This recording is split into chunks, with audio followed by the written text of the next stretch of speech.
What's good, YouTubers and YouTubettes? This is JBsports, back again with another one. Former WBC heavyweight champion Deontay Wilder, aka the Bronze Bomber, who has a PhD in the one-hitter quitter, will be looking to return to the square circle June 17th. And the two prominent names that are being mentioned are former unified heavyweight champion Andy Ruiz and current unified heavyweight champion Alexander Usyk. Now, Wilder prefers to take on Usyk because that will be for 3 belts. He's looking to become 2-time heavyweight champion, and if he's able to defeat Usyk, that will put him in the catbird seat for a potential undisputed rematch with Tyson Fury, or the long-awaited and long-anticipated fight with Anthony Joshua. Now, June 17th, that's going to be going on during Juneteenth celebration. That'll be the Saturday before that Monday, June 19th. And Wilder, who's known to put on for his people, is looking to put on a big fight during that celebration. So we will see what happens, and we will see what transpires. But Usyk has a WBA mandatory that's been called, and he has up to April 1st to come to agreement with regular WBC champion Daniel Dubois. If both sides can't come to an agreement, then the fight will go to a purse bid.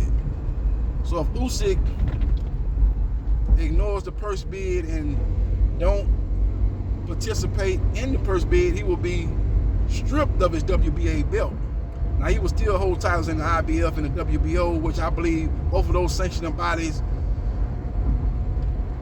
would accept the fight with Deontay Wilder. I don't think they will threaten to strip Usyk or go so far as just stripping Usyk if he takes on the former WBC champion Wilder. I don't believe they'll do that, but I do believe that the WBA will strip Usyk if he fights Wilder instead of Dubois. Now, Wilder is ranked number 3 in the WBA, and Dubois is ranked number 1. So that does give me a glimmer of hope that the WBA might go along with it if Usyk and his team petition them to give him an exception and fight Wilder, which is a big fight over there in Saudi Arabia.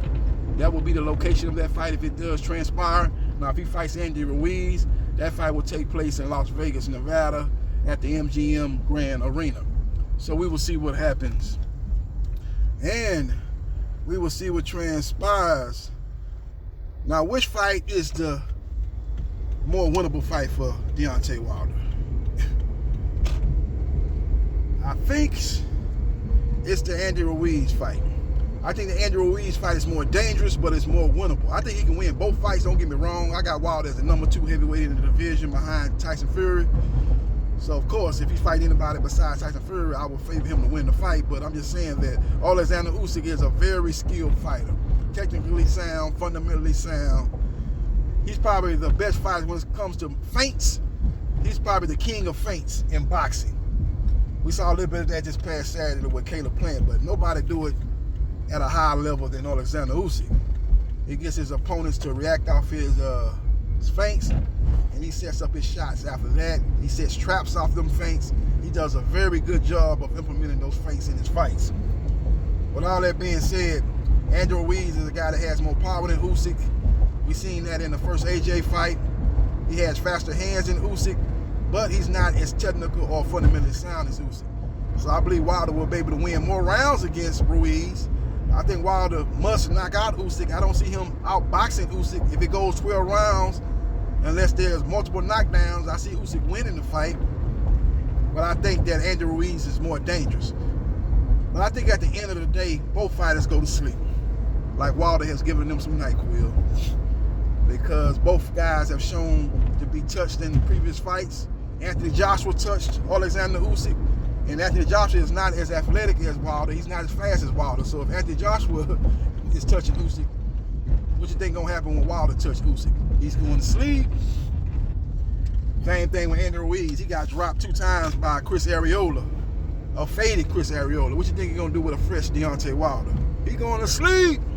Capital S, capital L, capital E, capital E, capital P. So we will see what happens, and we will see what transpires.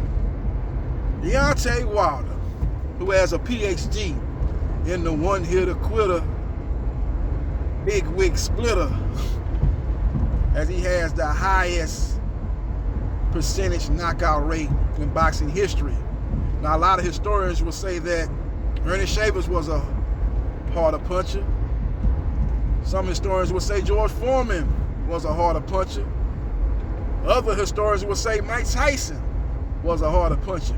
But when you put the stats up, there's no puncher in boxing history that has the knockout ratio better than Deontay Wilder.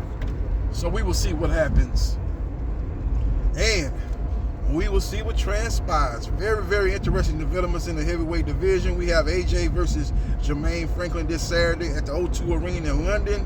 We got Wilder, who has started training for his fight June 17th, versus Andy Ruiz or Alexander Usyk. We have George taking on Zane in about 3 weeks. And we have Tyson Fury, who I have #1 in the heavyweight division, looking for an opponent. I'm hearing that he's going to take on George if George defeats Zane. Wilder and Ruiz are also possibilities, but I doubt if it be Wilder's going to have a fight lined up in June, like I said, against either Ruiz or Usyk. So that takes him out of the equation as far as a potential opponent for Fury in this next fight. So we will see what happens, and we will see what transpires. Follow me on Facebook, Gerard.Briscoe.3551. Like, share, and subscribe to JB Sports. The man, the myth, the legend. And I holla.